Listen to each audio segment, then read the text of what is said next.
जी अस्सलाम वालेकुम स्टूडेंट्स, मैं हूं सर जैन। आप देख रहे हैं जेड मैट्रिक्स।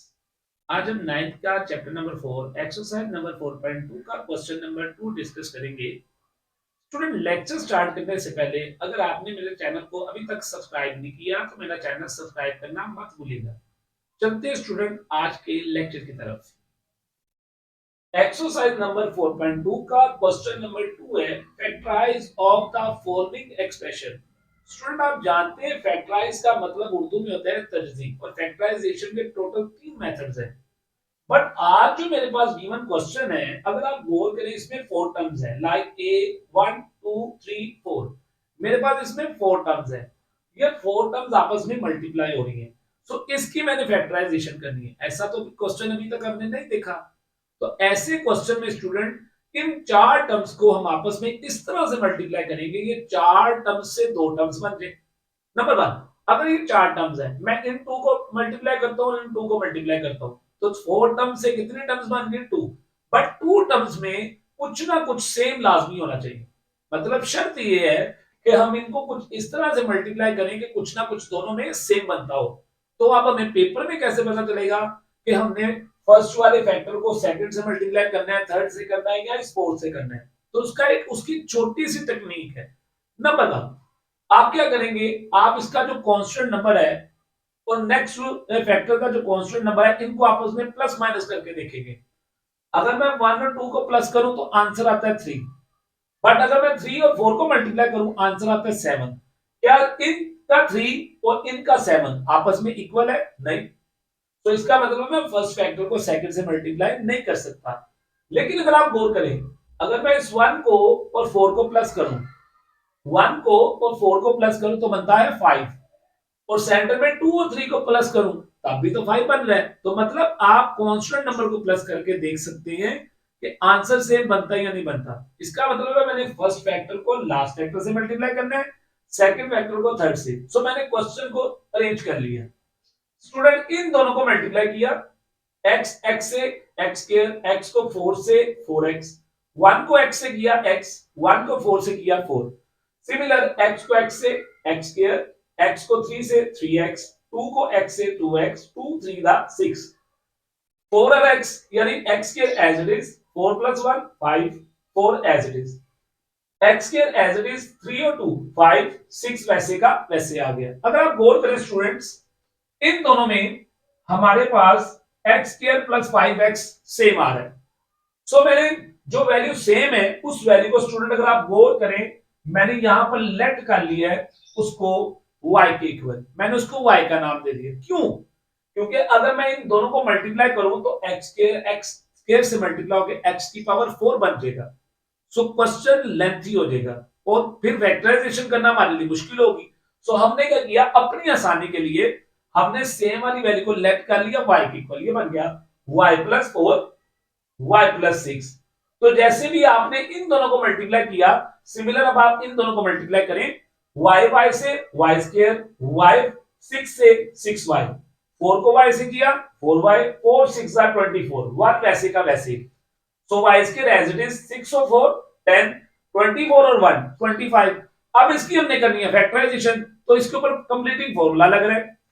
मैंने y स्क्वायर को y का होल स्क्वायर लिख लिया और 20y को 5 का होल स्क्वायर लिख लिया, तो a स्क्वायर बन गया, b स्क्वायर बन गया। ये 4.1 का क्वेश्चन आ गया। सेंटर में क्या आना चाहिए? 2ab पॉजिटिव या नेगेटिव। तो गौर करें, 2 फॉर्मूले का मतलब a square plus b square plus 2ab formula होता है। तो a स्क्वायर बना लिया, b स्क्वायर बना लिया। सेंटर में अगर साइन होगा स्टूडेंट पॉजिटिव तो पॉजिटिव 2ab, अगर यहां पर साइन होता नेगेटिव, यहां पर जहां पर ये मैं शो कर रहा हूं, यहां पर अगर साइन होता नेगेटिव तो सेंटर में -2ab आता। सो 2 फॉर्मूले का ab, a इसमें है y, b इसमें है हमारे पास 5, ये मैंने लिख दिया। ये मेरा फॉर्मूला कंप्लीट हो गया, a प्लस b का होल स्क्वायर। यहां पर a हमारे पास है y, b हमारे पास है 5, सो y प्लस 5 का होल स्क्वायर। और लास्ट में स्टूडेंट जो वैल्यू हमने y के इक्वल लेट की थी, हम लास्ट में y की जगह पर ये वैल्यू पुट कर देंगे। ये देखें, मैंने y की जगह पुट कर दिया x स्क्वायर प्लस 5x, और ये वाला 5 ऐसे का वैसे का होल स्क्वायर। ये मेरे क्वेश्चन नंबर 1 का आंसर आ गया। सो स्टूडेंट, जैसे इसका क्वेश्चन नंबर 1 है, इसके नेक्स्ट जितने पार्ट्स हैं, 5 पार्ट्स हैं रिमेनिंग, वो सब के सब इसी मेथड से होंगे। अब पार्ट नंबर 2 देखें, अगर 7 में से देखिए जरा, -7 + 2, 7 में से 2 गया -5, और -4 और -1 ये भी तो -5 होता है, तो यहाँ पर ऑलरेडी फैक्टर्स बने हुए हैं, इसका मतलब है हम इन दोनों को मल्टीप्लाई करेंगे, इन दोनों को मल्टीप्लाई करेंगे। हमने वही तरीका यूज किया, इन दोनों को मल्टीप्लाई कर हमारे पास आ गया x² - 5x - 14, इन दोनों टर्म्स को मल्टीप्लाई किया, आ गया x² - 5x + 4, और ये 17 वैसे का वैसे। अगर आप गौर करें, हमारे पास इस क्वेश्चन में x² - 5x दोनों में सेम आ रहा है, सो सेम वाली वैल्यू को हमने लेट कर लिया y के इक्वल, ये बन गया y - 14 y + 4 17 as it is.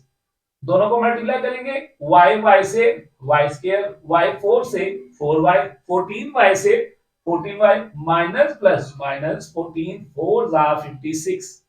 So student y² as it is 4y और 14y, 14y में से 4 को माइनस करें तो -10, और -56 में से 17 को निकाल दें तो मेरे पास बचा -39। अब इसकी करनी है फैक्टराइजेशन, जो हम ऑलरेडी कर चुके हैं।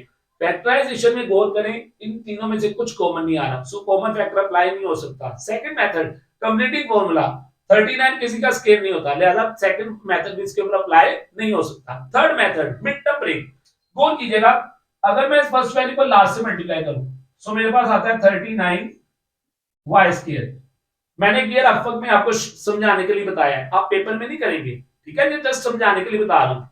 फर्स्ट वैल्यू को लास्ट से मल्टीप्लाई किया 39y²। अब हमने दो नंबर लेने हैं तो जिनको मल्टीप्लाई करें 39 आए, उन्हीं दो नंबरों को प्लस या माइनस करें तो सेंटर वाली वैल्यू 10 आ जाए। तो सो सिंपल, 13 3 39, 13 में से 3 को निकाले 10 आता है, सो 13 और 3 ले लिया।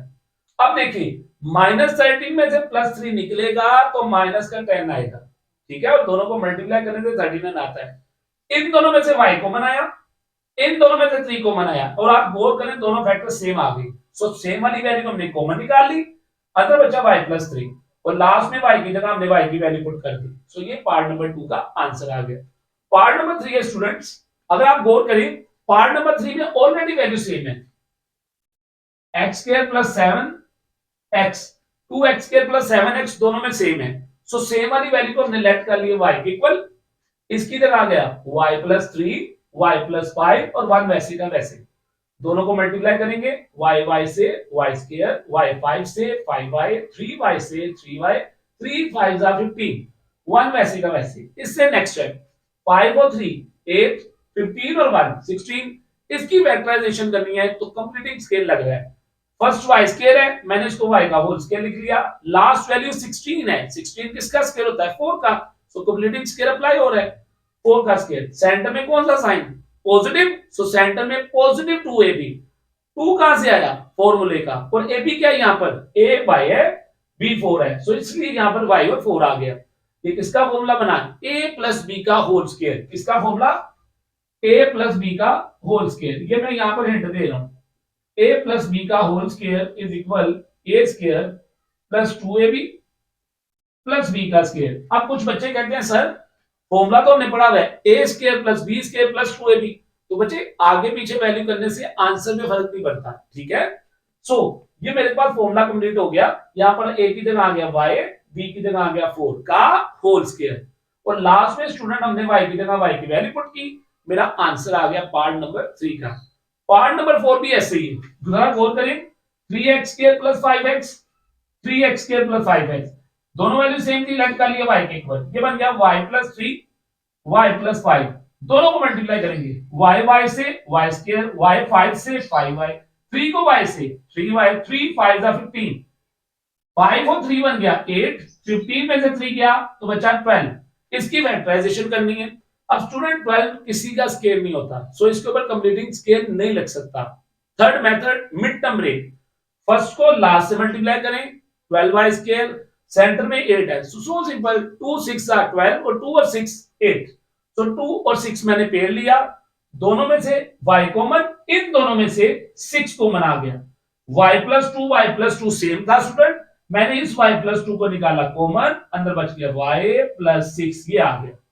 लास्ट में स्टूडेंट हम y की जगह y की वैल्यू को पुट कर देंगे, देखिएगा y = किसके 3x² + 5x के, सो मैंने इस y की वैल्यू को लास्ट में आंसर में पुट कर दिया। सो मेरे पास आ गया 3x² + 5x + 2, 3x² + 5x + 6। ये मेरे पार्ट नंबर 4 का आंसर आ गया। स्टूडेंट चलते हैं इसके पार्ट नंबर 5 पर।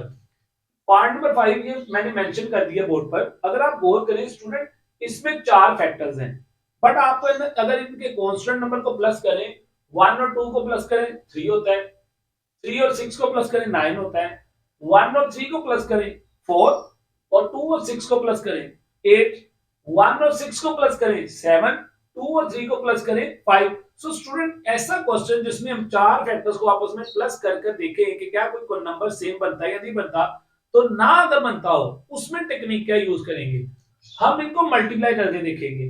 अगर मैं 1 और 6 को मल्टीप्लाई करूं तो 6 आता है, 2 और 3 को 3 से मल्टीप्लाई करूं, 2 को 3 से, 2 3 का 6। मतलब ये है अगर मैं चार फैक्टर्स को मल्टीप्लाई करूं कुछ ना कुछ सेम आना चाहिए, बट हमने कांस्टेंट नंबर की जो टेक्निक यूज की उससे कोई भी नंबर कंफर्म नहीं हो रहा कि कोई नंबर सेम आएगा या नहीं आएगा। ऐसे केस में हम आपस में कर देंगे मल्टीप्लाई।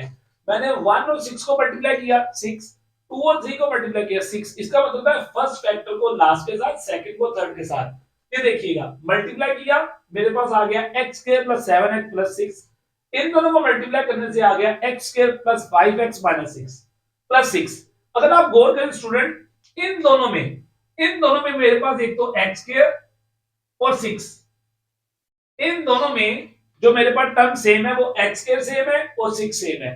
सो सेम वाली वैल्यू को हमने लेट कर लिया, x² + 6 को लेट किया y के इक्वल, ये बन गया y + 7x, y + 5x, और ये वाला 3x के वैसे का वैसे।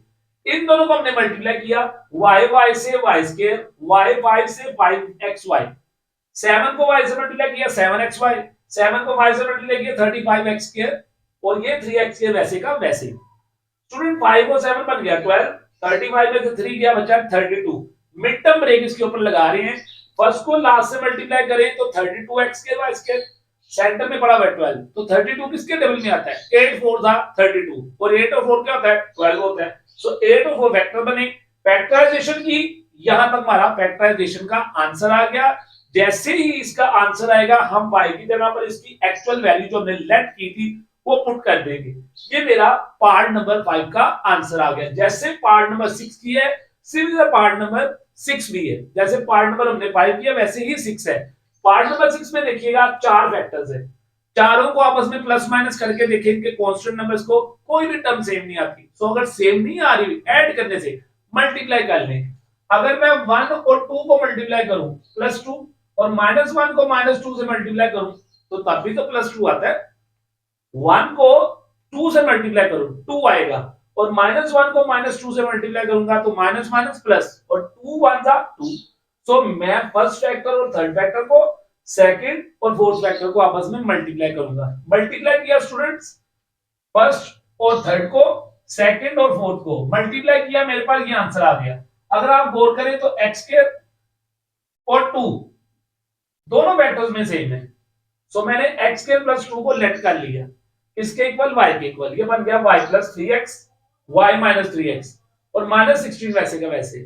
सो स्टूडेंट इनको मल्टीप्लाई करें, y से y², y को 3 से मल्टीप्लाई किया -3xy, 3x को y से किया 3xy, plus minus minus 3x को 3 से मल्टीप्लाई करने से 9x² आ गया, और ये 16x² वैसे का वैसे।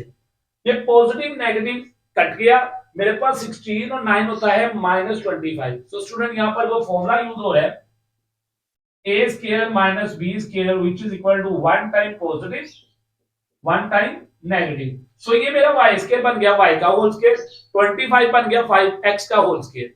सो एक मर्तबा पॉजिटिव एक मर्तबा नेगेटिव, और लास्ट में जैसे ही हम आंसर निकालेंगे हम y की जगह पर इसकी वो वैल्यू पुट कर देंगे जिसको हमने लेट किया था। तो y की जगह मैंने पुट कर दिया x² + 2, इधर भी और इधर भी। सो ये मेरा पार्ट नंबर 6 का आंसर आ गया। एक चीज मैं आपको बताता चलो, इस क्वेश्चन नंबर 6 की कुछ बुक्स में मिस्टेक है। यहां पर किसी बुक में 13x² भी है, बट इसकी एक्चुअल वैल्यू -16x² है। सो जिनकी बुक्स पे अगर 13x² है तो उसकी करेक्शन कर लें, यहां पर 16x² आता है। सो स्टूडेंट ये था आज का लेक्चर। 4.2 का question number 2, very very important questions. तो उम्मीद करता हूं आपको लेक्चर पसंद आया होगा। अगर अभी तक आपने मेरे चैनल को सब्सक्राइब नहीं किया तो मेरा चैनल सब्सक्राइब करना मत भूलिएगा। मिलते हैं इंशाल्लाह ताला नेक्स्ट लेक्चर में। Thank you so much. Allah Hafiz.